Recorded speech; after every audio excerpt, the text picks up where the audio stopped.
Hello and welcome to Campaign Comrades, your favorite leftist gaming podcast. I've got the whole crew with me today. We are shipping out. We are heading to the stars. We are enlisting in the Q Force Commandos. I'm just here for my waifu, Rivet. We are talking Ratchet and Clank series, or the unsung hero of the series. Captain Quark will always have my heart. I am a enthusiastic enlistee in the Q Force. Where we go one, where we go all. Him versus Crimson Chin. Who you got one-on-one? I feel like I gotta go. In terms of raw power, probably the Crimson Chin, but they're both kind of cowardly. Yeah, that's what I'm saying. It's a more interesting matchup than you think. They're very similar. They've got very similar characterizations. But as I was like reading up on notes and stuff, I was looking at the Q Force and it was just like, oh my god, they've predicted the future in so many ways, where we've our literal corporate overlords, rampant space capitalism. It's really great. This is just, it was a formative series for me, and it continues to hold up and stand out as, one of the best gaming franchises in the world. I was thinking about it this morning in the shower. I was like, if I was to only be able to take 5 gaming franchises with me for the rest of my life, Ratchet and Clank would easily fall into that group without having to like really think about it. Yeah, I don't have too many other franchises that are that. That's why I went with franchise, because they've been around long enough that like their collective work should be looked at. As I was thinking to myself, also in the shower, because that is where all men think. Where the most profound thinking occurs in the bathroom. Yeah, either in the shower or on the toilet. But I was thinking, what's interesting? It's not the case for every game in the franchise for whichever generation of console it came on, but it happened to work out for me that Ratchet and Clank was my first gaming experience on my first PlayStation and my current PlayStation. I played the first Ratchet and Clank on the PS2. It was intended to be a launch title for the PS2, but they like missed that window by a couple of years, but didn't end up hurting them at all. It was a absolute banger of a success. But I've told this story multiple times on the podcast and on stream that the PS2 was my first real at-home gaming console, and Ratchet and Clank was like, it's my first kind of solo gaming memory experience that I can really think of beyond like, the stories of playing Doom with my dad when I was like 5 years old. But that's the PC that was just melting your brain. Yeah, say the PC roots got in deep, but like went dormant for a while. But in terms of like console playing, Ratchet and Clank has such a formative place in my personal gaming history. And when I got the PS5, also like a year after its original launch cycle, what was the first game I played but Rift Apart, the most current game in the series. Probably at the time too, the game that displayed the PS5 the best. Right. And it's like you'd heard so much about it. You'd heard so much about it, about like, you got it was a next gen only game. We didn't have a lot of those really. We still don't really have a lot. I still haven't played Astro's Playroom, but like for me, it was like that was my first, experience. Like, wow, I can actually feel and get the hype of what the PS5 controller is actually capable of. And yeah, it was just a gorgeous looking game, and it was just it continues to be a foundational informing experience for my gaming life, and it's just will always be one of my favorite series, and will have a special place in my heart. I should get like a bolt tattoo somewhere. The golden bolt. The golden bolt. Yeah. I thought about it today while I was working, when I should have been doing like anything else. Ratchet and Clank, the first game, accounts for my most played game on the PS2. And I can't equate it to playtime, but I can equate it to raw playthroughs because I think I played through that game 8 or 9 times over and over again because it was the game I had and it was the game we were playing until one Rico poisoned my brain with Kingdom Hearts, and then I played Kingdom Hearts for like 2 years. That was a dark time. We know who to blame for getting you JRPG pilled. Yep.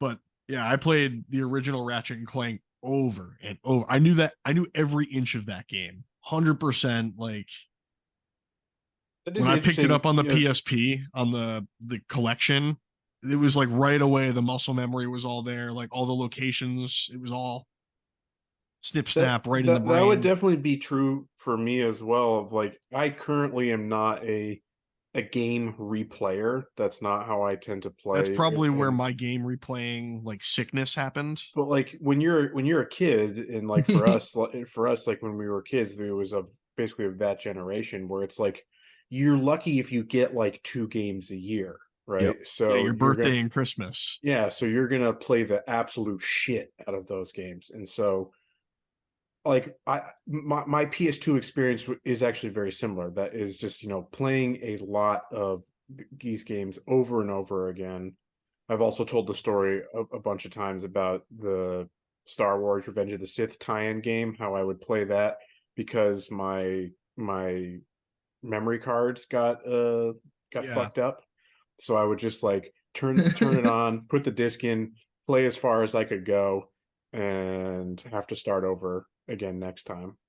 Literally like me with Pokemon Crystal when the battery died in the game inside. So yeah, lost all your memory. Yeah, so the PS2 kind of like made you play like that in a lot of ways, but it did a lot towards making these specific franchises really special. And I mean, it also helped that they were good games. Absolutely, that made you want to. the first 3 in particular are absolute. It's like I absolutely remember getting some bad games for Christmas and be like, oh boy, I think I'm just going to keep playing Wind Waker for the next year because the Harry Potter Order of the Phoenix tie-in game, man, that was. I think I had that game too. I think I had that, or maybe I rented that game. It was back when video stores in the day when you could was still a thing.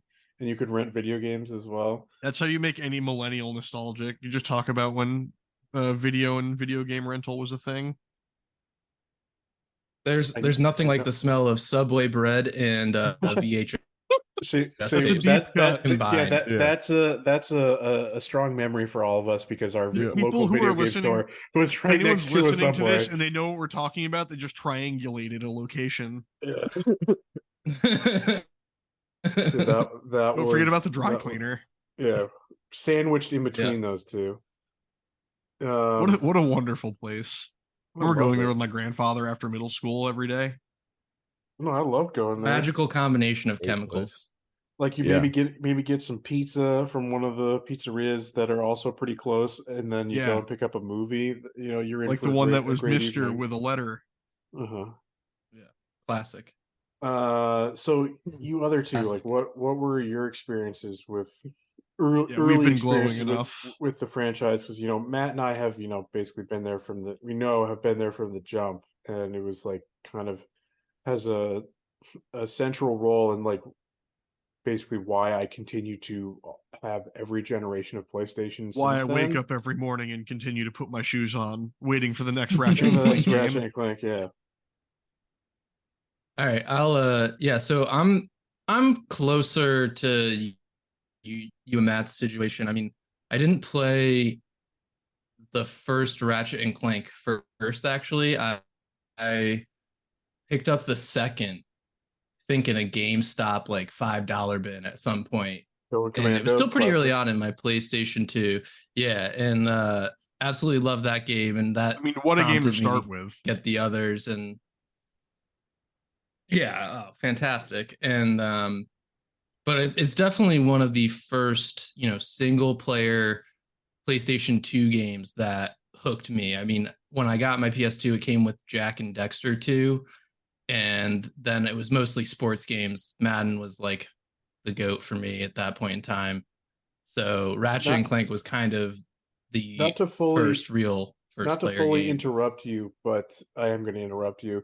Just bringing up the Jack and Daxter thing was just an interesting bit that as I was looking into a little bit more of the They're always going background to be compared. of the series, and for good reasons. Insomniac and Naughty Dog have this historical deep relationship. Mhm. They would like do company retreats together. They'd share stuff back and forth, including They would open their kimonos together. See, the original Ratchet and Clank was developed off a reworked engine from Jack and Daxter. Hmm. It was like They did it better. I think they did as well. But like, yeah, there's a deep relationship that goes back and forth there, and like they would like basically developers would go from one company to the other, and a lot of DNA from each other mixed in both companies. So it's interesting how those two like share so much in common, but yet are still so different. Yeah, and they absolutely. I mean, I would flip back between the two, and I quickly, not super quick, but quickly over time, just started playing way more Ratchet and Clank over Jack and Jack and Dexter. Jack and Jackster. But you, yeah, Dak and Jackster. Were you playing the first Jack and Daxter, the precursor legacy? It was 2. It was Jack and Dexter 2, which might have just been Jack 2. Yes, it was Jack 2. Daxter didn't deserve title name after but that. Even then, I'm pretty sure 2 was the one that I played. Yeah, but even then it was like you could feel the differences, but Ratchet and Clank was just apparently better in many ways in terms of like game design and just the fun of playing. Tone was just yeah. It was just so much sharper because Jack and Daxter like didn't know what it wanted to be in terms of. Well, yeah, Jack and Daxter 1 was pretty light and whimsical, but Jack 2 then Jack 2 was dark. Like, we gotta be so gritty, dark.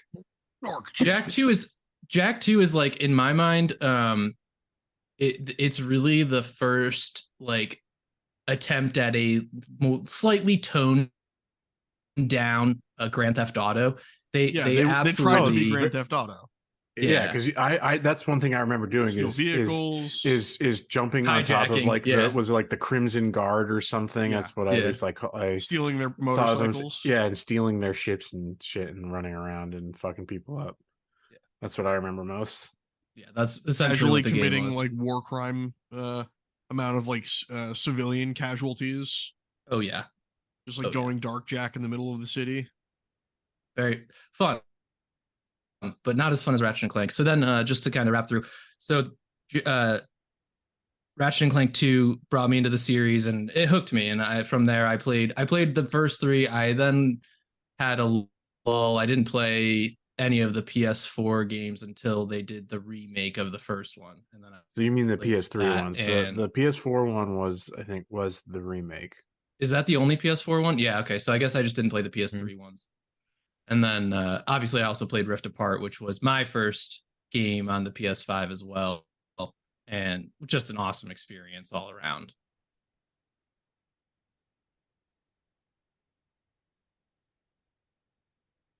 So we know that I am not the Sony pony that you all are. Yeah. And this series has a big reason why I again have remained faithful to Sony. Absolutely.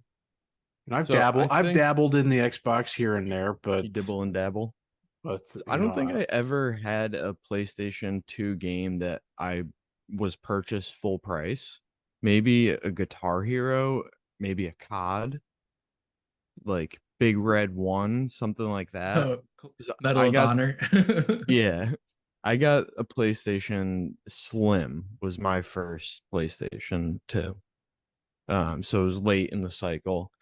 I had one of both Jack and Dexter and Ratchet and Clank. Could not recall, which one I had, because it was definitely when they were like greatest hits. When they had like the red banner on top. Oh yeah. Yeah. Oh yeah. For sure, both of them were like They So did it that probably all the way was through the Jack. PS4 generation, and included like on the PS4 gen, they made the whole case red, so they Oh, that's cool. actually I look remember kind they of. did that for 2018 God of War. I remember Yeah, seeing the red. I have a label. bunch of red cases because I got the PS4 really late in its generation, got all those games really cheap. So that's what happened with me and both. I'm pretty sure it's probably Jack and Dexter, the original, and probably either the original Ratchet and Clank or Ratchet and Clank 2. Um, Those are big Commando. games, too. We always have to refer to it in full name. I couldn't remember which was which, but it was, I'm assuming those were probably the two that were, the greatest hits ones. So had either of those. Other games I had on the PS2 included Big Game Hunter. Of course, of course. In your household, it'd basically be like you're not allowed to use a video game console unless it's got a hunting sim on it. Yeah, exactly. Also, The Simpsons Hit and Run, greatest Hell GTA yeah. phone ever made. Yeah. That was a greatest hits as well. And what else? Oh, ATV MX Yes. versus Unleashed or something like that. But yeah, so I didn't play much of Ratchet and Clank the series. Probably played some earlier than owning it, than when I owned it, like either playing it at friends or because either they owned it or we rented it. But then I continued to play on friends' consoles when I played the PS4 remake on Andrew's PS4. I'm pretty sure I, either finished the game or came damn near close to it, and then played Rift Apart for today, and about halfway through that. But yeah, so just by nature of me not being a Sony pony like you boys and having a Xbox 360 and never owning a PS3 or 4, the series definitely one that I played and enjoyed, and Rift Apart is fucking spectacular looking game. Um, I haven't played as much as the rest of the crew.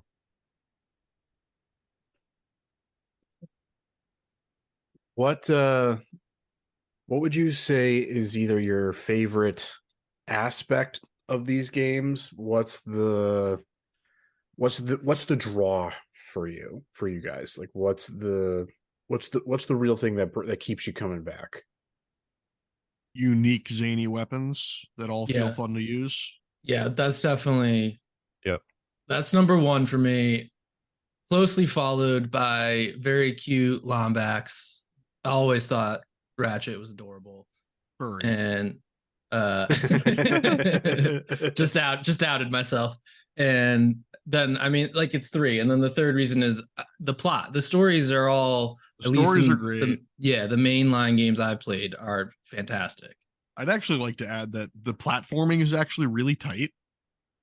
Yes. Very good. They did a good job of active platforming.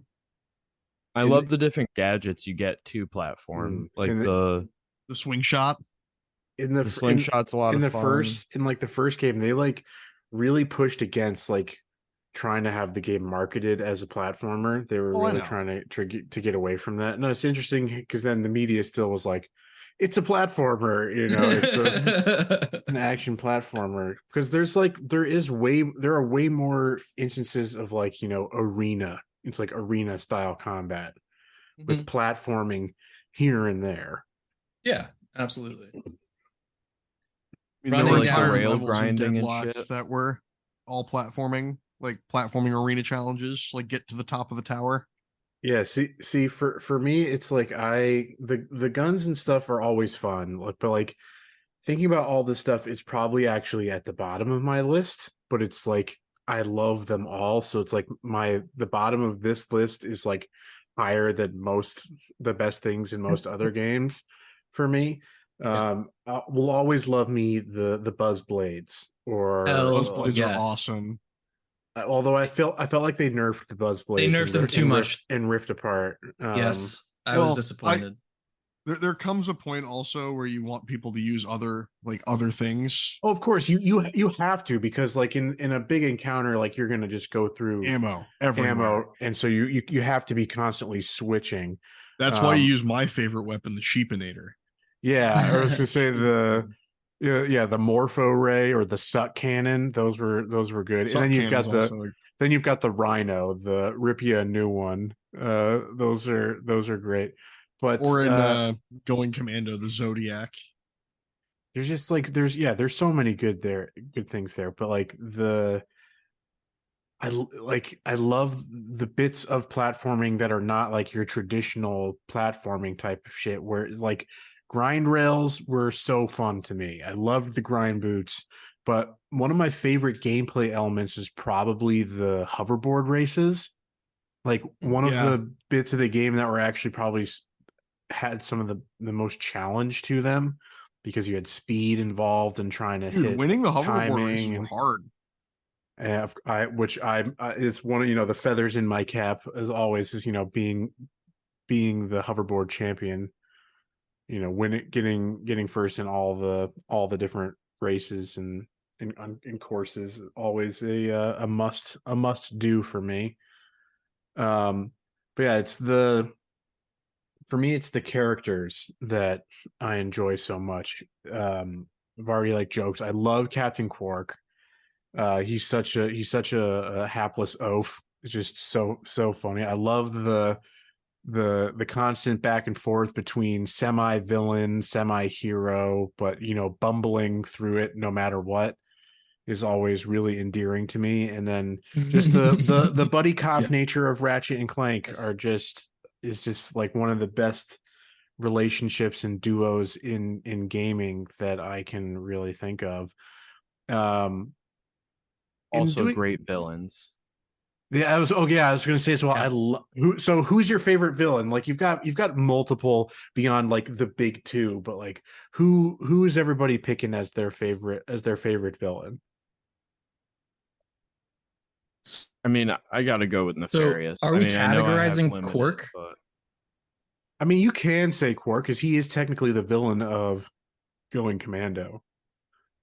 It's obviously the subterranean Snaggle Beast. Yeah, I'm gonna go Quark. I think he's my favorite. It's got to be Supreme Executive Chairman Drek for me. I'm a Drek head. How did you it's like, feel about how they handled him in the reboot? I mean, he got like sidelined, right? And it's one of the bits that in the movie that we're gonna cover later this month. He gets kind of sidelined a bit, but then they also then make Nefarious not a robot in the movie. But he's still a robot in the game, so that at least there's that. But like, yeah, I mean, he gets more relegated to a second tier villain, and they focus more on Nefarious. In the more current timeline, he's obviously the villain in Rift Apart. But Chairman Drek is great, and I love the voice acting. I love it's like again one of the first kind of formative anti-capitalist, anti-corporatist Yeah, ideology that really kind of stuck with politics me are great. and made me just made me like recognize the ridiculousness of the system as it exists, and put into in this satirical lens. It landed for even a kid like me at the time when I first played it. So like that's got to be it for me. But yeah, the politics are pretty outstanding. I found this quote from one of the director. I think he was one of the game's directors. It might be one of the creative heads at Insomniac, if not the head of the studio at this point. I think it's Al Hastings, because I think his brother is also involved. So there are like two Hastings that are in it. But the quote says, I like the idea, for instance, that corporations control the galaxy more than any government does, that there's wild west of consumerism and unchecked capitalism where you'll just have a vendor on the street selling conveniently sized atomic weaponry, and that's just a normal thing. Like a washed up superhero is just hawking gadgets. So it's just like, it's always very tongue in cheek, and it's doesn't take itself too seriously, but still has a a funny message to get across with some pretty based politics. So obviously, Nefarious and Drek are the big two, as you called them. Mm-hmm. OGs know the Protopet, probably the best villain out there. Protopet, yeah. But my favorite villain is actually, he's from the PS3, the Future Saga. So little undersold here, but Alistair Azimuth, the other Lombax. They did the Miguel O'Hara and Miles Morales, which was before and better with his relationship with Ratchet and not wanting to find the dimension full of Lombaxes in his reasoning. I thought he was a compelling character. So I played some of the Future games, like the similar to Andrew, the PS3 era was one where I have the least familiarity. I played some, I did not play all. I think I played Crack in Time. Yep. I may have just played that. I may not have played Tools of Destruction because I'm pretty sure I definitely did not play Into the Nexus. But I actually enjoyed Into the Nexus. Contrary to that you were saying video. You were saying so when we were check us on Twitch. Yeah, twitch.tv/campaign comrades. We were going in preparation for today's episode. I had pulled a timeline of the franchise to refresh everybody's memory, and it was like, yeah, I'm hazy on that era of the games, but I obviously played them on PS Now on a PlayStation TV. Using that Vita like a champ. Using it for its real purpose. Basically just an internet pass through. But it's for me, it's really is the first four games have a real special place in my heart, and I have like explicit memories of watching. I mean, the PS2 saga is superior to the PS3 saga in all way, shape, and form. Mm-hmm. And they're also superior just by sheer number and volume to the PS4 saga because that's only one. Yeah, but you know that one definitely brought me back into it, right? I absolutely played the shit out of it. It was that first game, but just a little different with just a little more polish and just. It obviously looked gorgeous at the time, but for me, when I played that one, I kept feeling that like, oh, they've definitely like trimmed things down. They've simplified it. They've shortened some segments that I felt were, I felt a little bit. I think they did, but I also regard, think you're suffering from adult brain is able to like process things quicker. I think so. I do think that is part of it. Playing them side by side, it would be pretty apparent that it's not a whole lot is different. I tried playing some of Ratchet and Clank Size Matters, one of the PSP spin-off ones, one of the few games in the franchise not developed by Insomniac. It was developed by another studio. Fuck, where is it? I just saw it on my list here. Not that one. It love the innuendos of all the titles. High impact games. Yeah, well, they stopped. Yeah. They got away from that. They got away from it, which was always disappointing. Yeah, What was the one? Do you guys remember? When we were watching that video that there was like I just looked it up. It was Ratchet and Clank. Crack in Time was initially Ratchet and Clank Clock Blockers. Oh, Clock Blockers. That's right. Oh man, that would have been so good. That would have been so beautiful. Good, but like admittedly pushing it a little bit too far. Yeah, I mean they still have like you got full frontal assault, right? Isn't that one? Yeah, going commando, up your arsenal. Then they've got a few like Deadlocked is not really one. Tools of Destruction, not really. Quest for Booty, getting back into it. A Crack in Time, like, not really.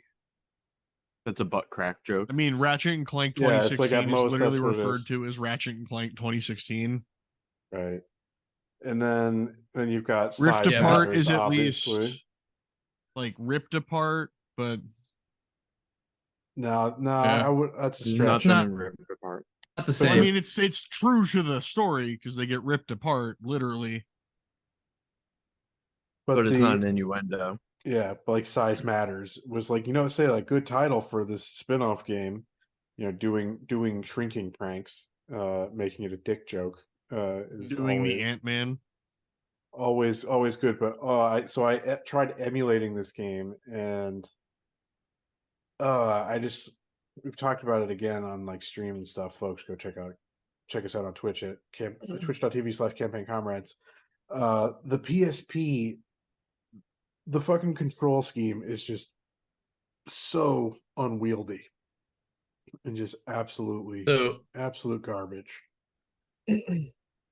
I have a fun little story about that game, which is that is one of the first games I ever tried once the PlayStation 4 had like the streaming capabilities. And I was like, oh, a Ratchet and Clank game from that era that I never played. Let me check it out. I think I played it for 15 minutes and never tried again. It was a horrendous experience between the early iterations of gaming, streaming, and the controls. And it's like isometric top down view. I was like, nope, done. I'm out of here. Ratchet and Clank. I will not let you solely say outface it for me. I was like, I will not let this solely, Ratchet and Clank in my mind.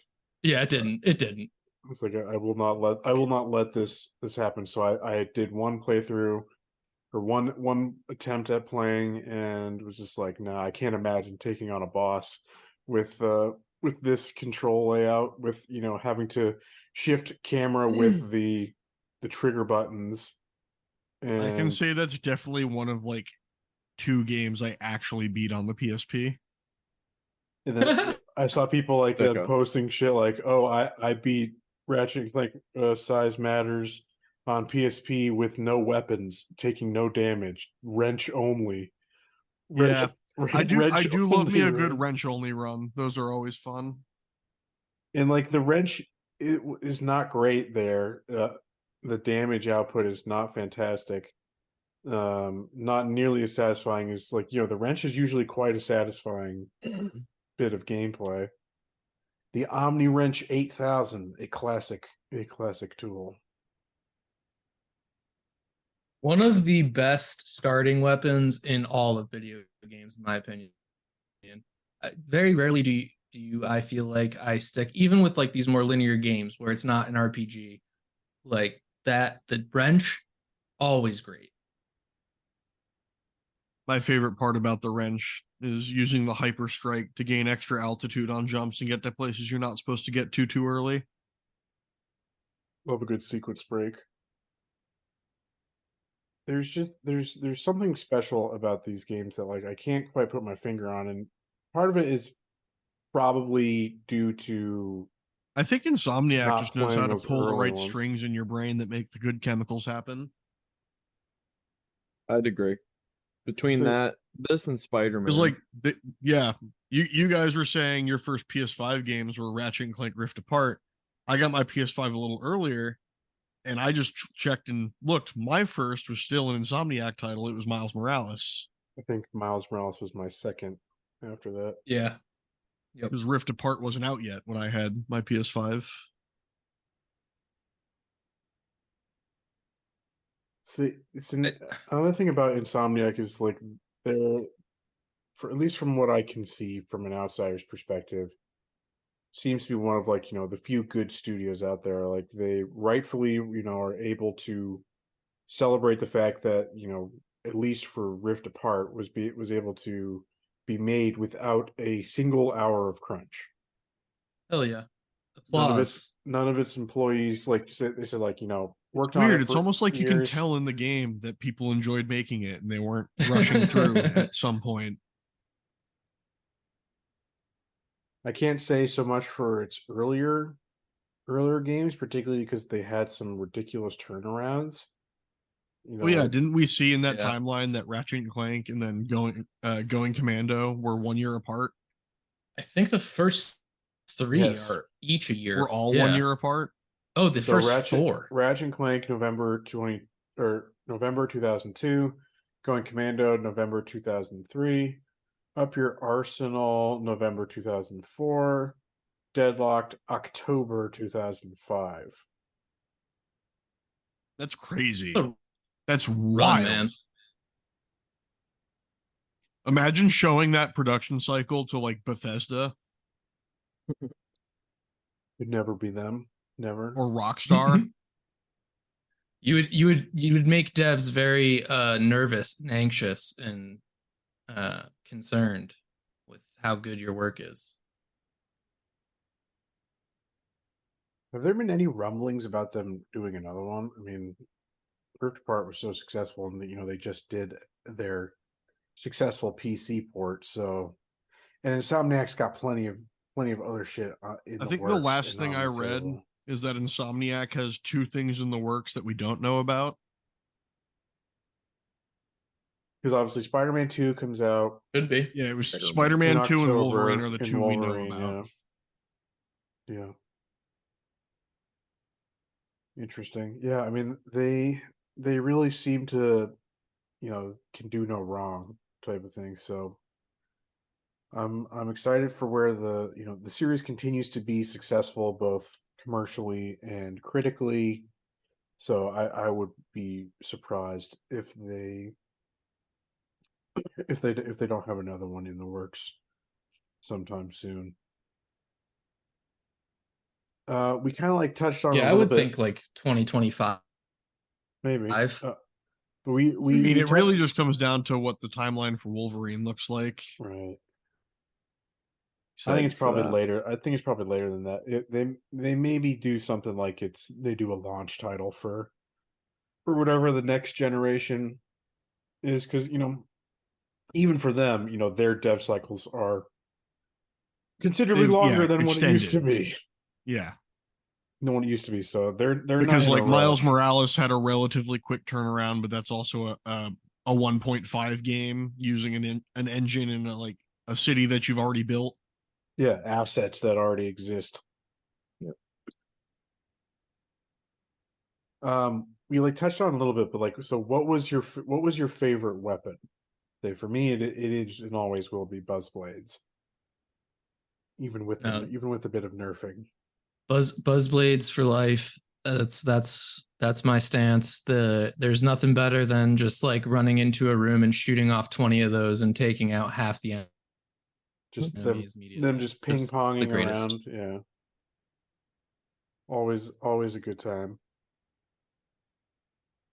Was it the But they did Rhino? nerf it. Was it the Rhino that they like kind of they kind of roadblocked a little bit in Rift Apart, that like you have to like get a bunch of things to be able to unlock like what's like basically the ultimate weapon, which is usually the Rhino. I don't remember I think the process for Rift Apart. It wasn't that just like you could buy it. it was definitely very towards the end.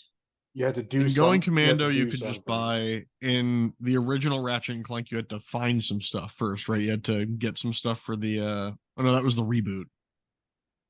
They made you get blueprints and bring them to the dude. Yeah, what's his name? The tech guy. The dude in the lab The coat. guy in the van with a slot on the door. But my favorite weapon was the Groovatron. Okay. That's a good one. Because who doesn't love a silly dance party? The Pixelator also was a good somewhat The newer Pixelator's one. fun. And the topiary one, that was fun too. It just turns them into trees. Yes. I mean, in the Rift Apart, the Pixelator is pretty fun. Yeah, so saying that's a good one. I'm trying to think of also some of these other characters. This is just showing me enemies, which is not what I want. Sid McMarks. Sid McMarks, that's the one I was thinking. He was like a extreme sports guy, right? He was often the one that He was the hoverboard guy. Yeah. But then he becomes like he becomes your Q. Yeah, or he's like he is one of like he's a secret agent. Yeah. So isn't that his role? He's in the like Q Force. Yeah. I just think the creativity of the series just all around is just so excellent. The guns, the characters, all of the names, like Abercrombie Fizzwidget being the CEO of Megacorp. Like there's so many good just creative minds behind these games. I have a question for you guys to find out how degenerate are you. Oh, the tech guy was Big Al, by the way. Yes, Big Al. How many of you knew about the reporter for the hoverboard race and the big boob glitch? I did not. I did not want to hear more though. There was a thing you could do. Name? There was a thing you could do. I think it was by pausing at a certain point, and you could do it over and over again. And her boobs would get bigger and bigger and bigger and bigger. Big boob glitch. No, I did not. I did not know that one. That was one of the like neighborhood lores passed around by the kids. That's you know, that's what you know, old school. You know, we've lost that sense of community. The community that we used to have. It's really a shame. You know, you the internet and smartphones. Mr. Skin.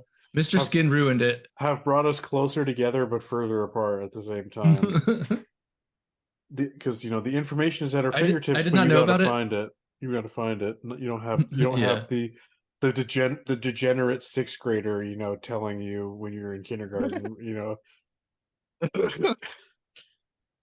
like all these the these kid secrets. Who's doing who's like burning sticks and branding himself. Yeah.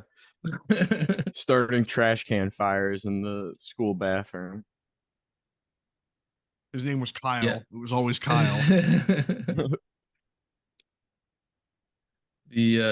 I did not know about that one, but I can assure you, had I known, I would have checked it out. For sure. I know what you're going to be checking out on YouTube after. So, maybe I already did. what I was just looking this up. Apparently, Neil Flynn, the actor who played the janitor on Scrubs, originally voiced Skid McMarks. I feel like I knew that. That's awesome. They recast recast in the newer games. For shame. Helga von How many of the Dysenbergen? Whoa, that's a name. That's a good one. Were you gonna ask something? You were gonna ask? Yeah. How many of the voice actors did they keep over the series? I know the guy who played Quark was Quark through the. It's got to be the same Rift Dr. Apart, Nefarious. Pretty sure. So let's see here. I've got most of it. Dr. Nefarious. Oh, interesting. Not actually seeing a. I think the guy who does the voice acting for Dr. Nefarious absolutely like knocks it out of the park. Yeah, he's really just good, like oozing with like evil laugh energy, like the mighty monarch. So I totally forgot, you know, that you know they supposedly, you know, reworked a bunch of Ratchet's personality from the first game to the second one. Like I saw this repeatedly that like I just did not register at all playing the game, that like they felt that Ratchet in the first game was like too Mean is not, The I guess, the remake right first word. game or the No, first the game first Ratchet and Clank. Was too pointed. Yeah, that he was too jaded, too much of a jerk. He was too mean to Yes, to he was Clank. growing up in like space capitalist He was an orphan. He was an orphan mechanic. Just trying to get last of his kind, tinkering on spaceships that he'd never get a chance to fly. But I don't remember. I don't remember feeling that at all. But the going from that change in his characterization, though, they also switched his voice actor to, it was James Arnold Taylor. It's like a pretty prolific voice actor. And he's remained, him and Clank, have since Going Commando, have been consistent throughout all iterations. So has Nefarious, Matt. of course. Again, like the dude drips charisma off the screen while he's on there Dylan doing Riz. the voice. Absolutely. I refuse to call it Riz. I will always use charisma. Is that Jim Ward again? Did he voice multiple characters? Am I seeing that? No. I feel like I've seen that name Jim Ward pop up multiple times. Maybe he voiced Drek. He voiced Quark. Okay. To my knowledge. Up until the Rift Apart, where unfortunately he could not do it as he developed Alzheimer's, which is sad. Yes, Jim Ward, yeah. And Scott White in Rift Apart.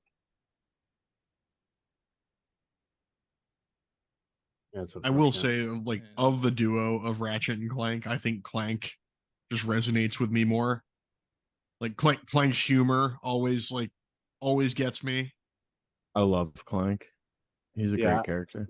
His little chuckle. He's got the Scooby-Doo laugh. I always liked Clank, I think, a little bit more, but just his sections to play as were never quite as fun. Oh no! Yes, in terms of gameplay. In Rift Apart, I kind of enjoyed the puzzles. His little extra dimensional puzzles are pretty interesting. So I noticed it in the Future trilogy. That starting in the Future trilogy, they definitely like increased what you would be doing with Clank. A lot more puzzle type mechanics than just pure like get the bot and kill the thing with the bot and put the bot in the hole. Yeah, I did get through one Clank section in Size Matters, and that's all it was. Is he goes through this temple opening, gets a couple of the bot followers, and gets into the microbots, and gets into a bot launcher and just shoots them at things. Yeah, that's all you do. It's just like, it's not, one, it just doesn't feel as good. The movement doesn't feel as good because he's so much smaller. But it's personality wise, absolutely, that's the case. Favorite like platforming gadget. We asked on our stream, like, what was your favorite backpack augmentation, and so those can count, but like full, because that's where the platforming bit comes in, right? Is pretty much all the gadgets. That's primarily where it moves in. Yeah, other than the each game's titular lock unlocking gadget, whether it's lining up laser beams or it's mostly just lining up laser beams. For me, it's actually probably the different boots. I like the grind boots, and the Magna boots. I was gonna say the hover boots. I almost don't even in Rift Apart are very fun. A good I almost don't even traversal count mechanic. the boots in the same like category. I almost put them in their own like piece of the equipment. To me, I count it all as like traversal gadgets. Because like the Magna boots are always super cool. I always liked that, like the concept of moving around something in full 3D while like maintaining your center of gravity. Yeah, they're very cool as well, the Magnum boost.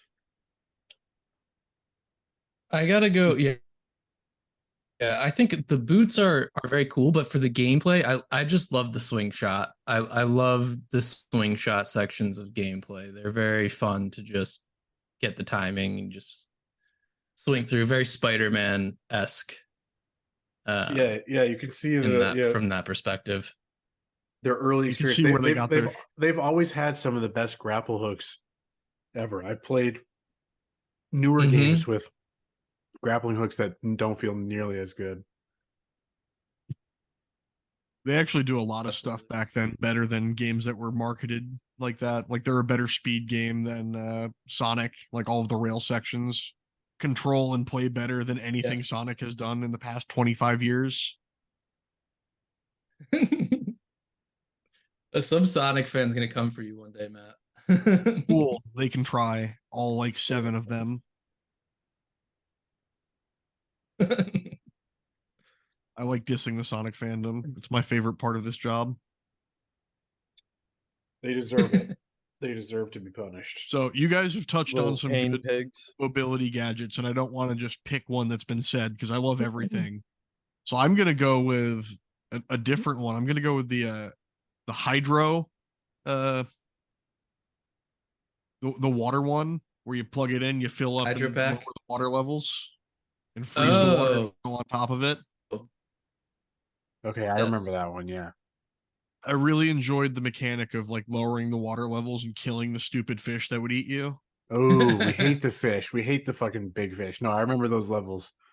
Now that you say that, yeah, the fish that like if you fall into the water just long enough, they come out of nowhere and fucking gulp your ass. Gulp. It's a thing that game developers back then did to make it a fun way of not having invisible walls and like not letting you get to places they don't want you. Because like Jack and Daxter had that as well with a fish that would eat you, almost the exact same fish model. Now that you say they're in the same engine, it makes a lot of sense. Mm-hmm.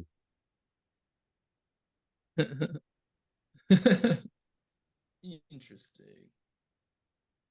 I know some of you guys have said you've played it, but like how much did you guys play Insomniac's true first franchise in Spyro the Dragon? Very little. Yeah, I didn't play. I had it on Game Boy, so Game Boy Advance, They're I probably think. not even made by So them. not really the full experience. Yeah, it might not have been. Did you I play That's really played- my only experience with Spyro. I played Enter the Dragonfly, which I think was the first PS2 Spyro game, but I didn't have a PS1, so I never played any of the prior. Mm-hmm. I had a Nintendo 64 because I was raised as a Nintendo kid. Right. Yeah, and so like we have the creation of Ratchet and Clank really to thank. We really have to thank. I think it's like Universal.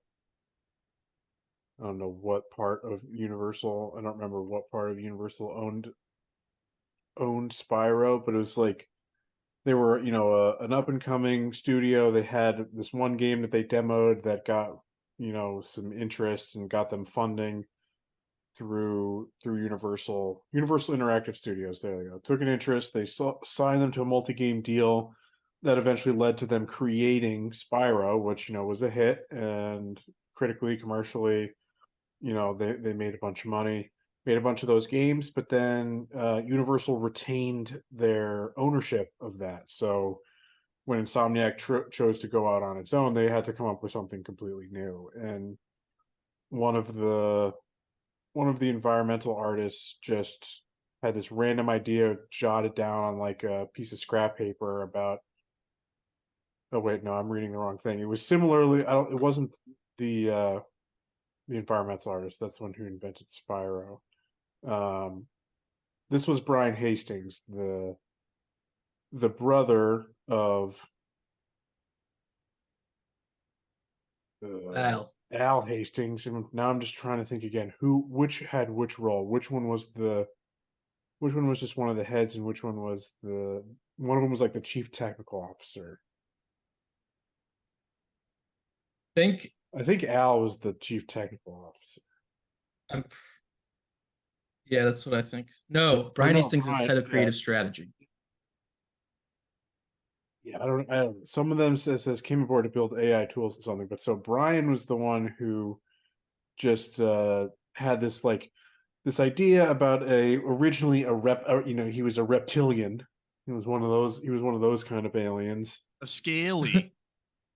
But they didn't like still pretty cute. He honestly the original designs of the main character for this idea, he kind of looks a little bit like Clank. He's got a similar face to Clank, very round eyes, kind of this bit of like an underbite almost. But yeah, they decided to go with something furrier and fuzzier. Wonder why. Yeah, they knew what they're doing. They know what they're up to. I mean, the PS2 was the golden era of programming millennials to become furries later.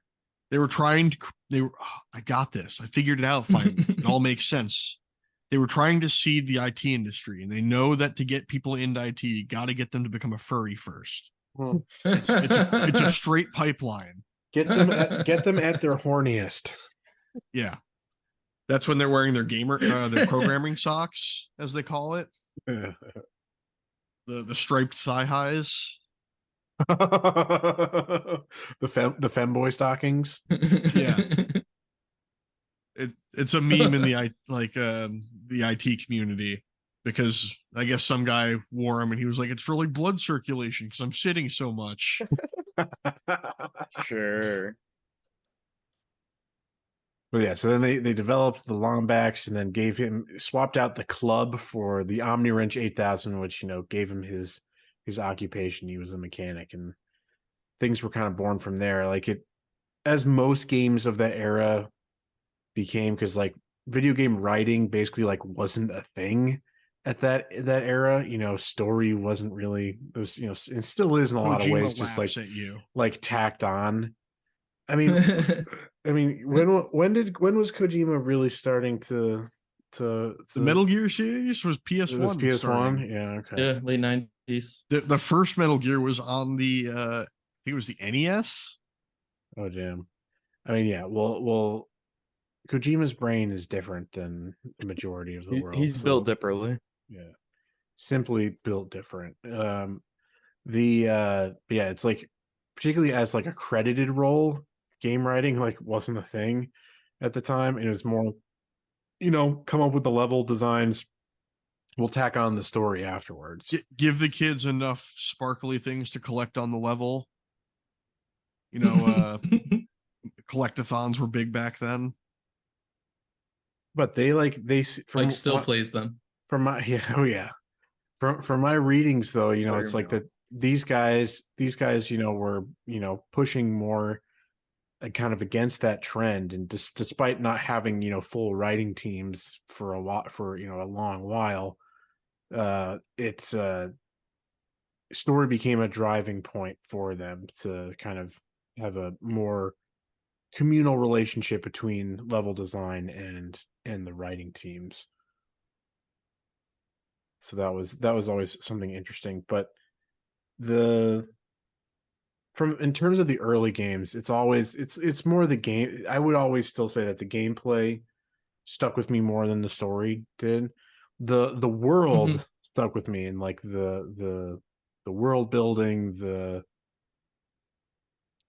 the idea of the society that they were depicting, the satire elements always stuck out to me. But the game to game plot never really stuck with me that significantly. You've got the big the big villain who's trying to do something silly and with some type of silly gadget to the Chairman Drek plot line, the planet destroyer, a silly gadget.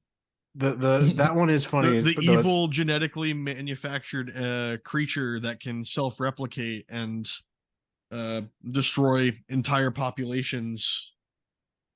But he's cute though. Yeah, he was really cute. I mean, if someone gave you a proto pet right now, you'd be like, yo, I like this. I'm gonna keep it. Yeah, sign me up.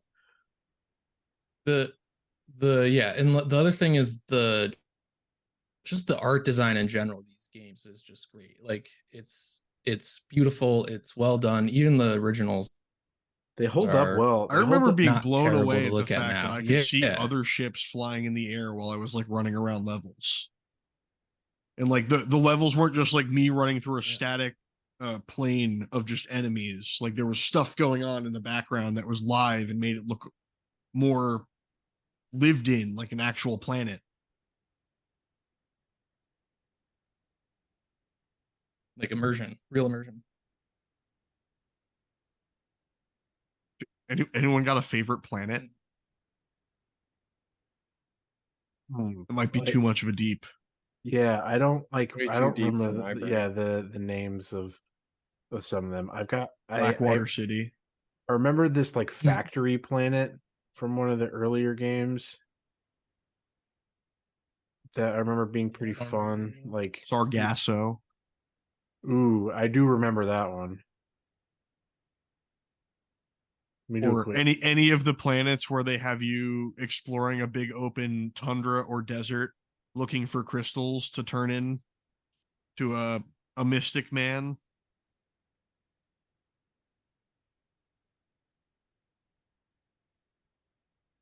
Well, then I enjoyed them all. Yeah, they're all just What well if I designed. expand it out a little bit and go favorite game? Yeah, I think I could do that.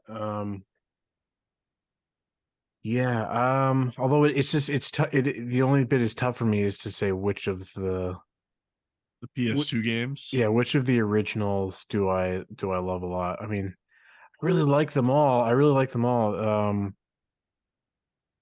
But Going Commando and Up Your Arsenal are just really, really good. Such significant steps forward over the first game. Probably Up Your Arsenal. That is where you first get Dr. Nefarious, which was a really funny turn. It's also got Brittany Gears. Everyone's first robot. For me, it's for me, it's Going Commando. The first game I played got me hooked. I love Quark. He's so funny. He always got me laughing. That turn at the end where Abercrombie Fizzwidget basically, because he is Quark, right? Isn't it Quark is Fizzwidget or something? Yes. Yeah, that was a cool little twist. So yeah, I mean it's up in the air for me between Going Commando and Up Your Arsenal. You had more guns in Up Your Arsenal. The title didn't lie. Yeah. I would agree with you on Up Your Arsenal is my favorite. Dr. Nefarious is a great addition. He does such a good job. I love all the times where he goes ranting and then he freezes and the radio or the soap opera starts playing and his butler has to bonk him. Yeah. It's like those always land a good laugh out of me. Even now when I know they're there and I know they're coming. He really was great in Rift Apart. They did a really good job with him there. Well, yeah, because we got Emperor Nefarious. We got to see his foil, his successful self, and then to have them, odd couple fighting each other. That was great. I mean, it's got to suck seeing your successful self have his own universe that he runs while you have been thwarted over and over again by a man with a giant chin and a little furry fox creature. They nerfed his chin in some of the later games. Yes. They nerfed Quark's chin. I mean, they were trying to help with male standards where we have a lot of video games that push unrealistic expectations. My man. Too bad I already got my chin implant. See, my man skipped leg day though. He's never. I mean, that is setting realistic expectations for most men. Just Dorito with a granite slab for a chin. He's like I don't know if you've ever seen the meme template where they have like the really well drawn horse rear, like it's like kind of like amateurish. It's my in the favorite middle, Gambo. And then it's just like the stick horse at the front. Yeah, they do like a unicorn or something, and it turns into a child's scrawl. Yeah, that was most popularized by the last seasons of Game of Thrones, the Gambo arc. I don't know. I can't say enough positive things about the series. It's the type of thing though where I haven't played many of them in such a long time that I'm like kind of would be like scared to go back and revisit some of them. It's Hey like man, I wouldn't wanna like tarnish them at all in my mind. Although those clips of like the HD remasters for the from original, the PS3.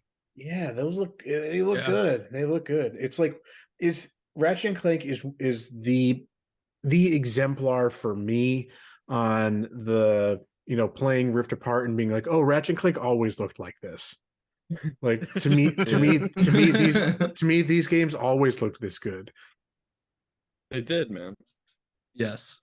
I mean, again, I'm pointing out that on the PS2 you had enough graphical fidelity to be able to show actual ships flying in the sky off in the background and like showing something more than just a static like 2D image that would shift perspective as you move to give you the idea of a 3D background. Shit, Dark Souls still does that. Shots fired from a Dark Souls fan. Yeah, that's big. And as we talked about it, Matt, I've been thinking about your statement regarding your favorite game franchises, and I got to be honest, I don't know that there's one above this for me. I didn't want to get into putting like definitive numbers and ranks on it, but for me, it was how quickly I was like, yeah, Ratchet and Clank would be in there without like a doubt. Yeah, it's like knowing it would belong is enough to say that like if it's not my number one, it's like because the five or I love all five of them. Like I can't really even think of any series that has stuck with me the longest that I have followed. Digimon Story, Digimon World, Pokemon. Yeah. Every you know the answer for Mike. See, Mike, that works great for you though, because you could say Pokemon, you could just get Pokemon set to the side, and you can pick 4 others. It doesn't have to just be Pokemon. No, I understand that. I would definitely put Ratchet and Clank in there. I mean, it's one that I enjoy, and I've always had fun playing when I did play. I was just a poor Xbox owner, GameCube owner. The Xbox really a degenerate at that time didn't have that, like, I don't want to say whimsical, but like they didn't have that like whimsical platformer, that whimsical I've said this before, like mascot. I had this weird Master Chief. I had this weird association with the original Xbox of only having games that were like too dark, both tonally and even like kind of from a color grading. I've said it before. No, I've said it before. Yeah. There's like it's not like it was like, oh, these games are too. I was like, yeah, it's like these games are too adult. Like even for me, who's like a kid who like any kid is straining against the like, oh, I'm not a little kid, like. Yeah, I played Shadow of the Colossus and I only cried for 50 minutes. Yeah, it's like no, I don't like these. These don't make me feel good. Like these. It's like these are too serious for me. Like imagine trying to play Nier Automata as a child. Oh God, you'd have some formative experiences there. I could see it. Why are you always going up and down ladders? Is that all that's in this game? all there needs to be. Based. All there needs to be. Oh. All right. Got him. So, yeah. So this this will always be a shining star in my video game history. So I will continue to play these games. Like if I ever have a serious lull and stuff, maybe I'll go and see if I can get the original remasters. You can definitely find them on the PS Store. They might still. I think they're on the PS Plus as well. Check it out. I'll check it out. Check it out. Because that would be just good. There's a small chunk of the PS Plus collection of the retro games that you can actually still buy. because they were ported from the PS3 ports to the PS4. All right, so this will end our current session on Ratchet and Clank. We will pick up, I think next. Is it next? No, news is next week. So the week after, we'll probably watch it while you guys are coming up to visit. We'll watch the 2016 tie-in movie, which is just a funny little bit that we'll just kind of a little preamble as before we get into that one in a couple weeks. Is that like the movie was like pretty unsuccessful and most people were disappointed with it, but the game people loved it. Had great reviews, you know, it was well received, say commercially successful, but the movie bombed. A game that looks like a Pixar movie? Yes. A Pixar movie that looks like a game? No. It's the HR meme. Yeah. That's another one of my favorite meme formats. All right. It's because I identify with the man at the bottom. Yeah. All right. But that's where we'll leave it for today. Matt is officially a bottom. We will always have been. All right. Thank you for tuning in and listening. We will be back next week with some news updates. Oh boy, and will there be news? I feel like there hasn't been a whole lot of stuff going on. There hasn't been. So maybe I looked through it recently. Maybe we'll just do like a shoot the shit kind of thing, maybe to try to get us back in line for doing a news episode at the end of the month instead. We'll figure it out. We'll play it by ear. Maybe just do a shoot the shit. Maybe I'll just talk about Baldur's Gate for an hour. We'll just talk about Ratchet and Clank. We'll see. All right. Thanks again. Make it a trilogy. We will see you in the next one. Bye-bye. Bye.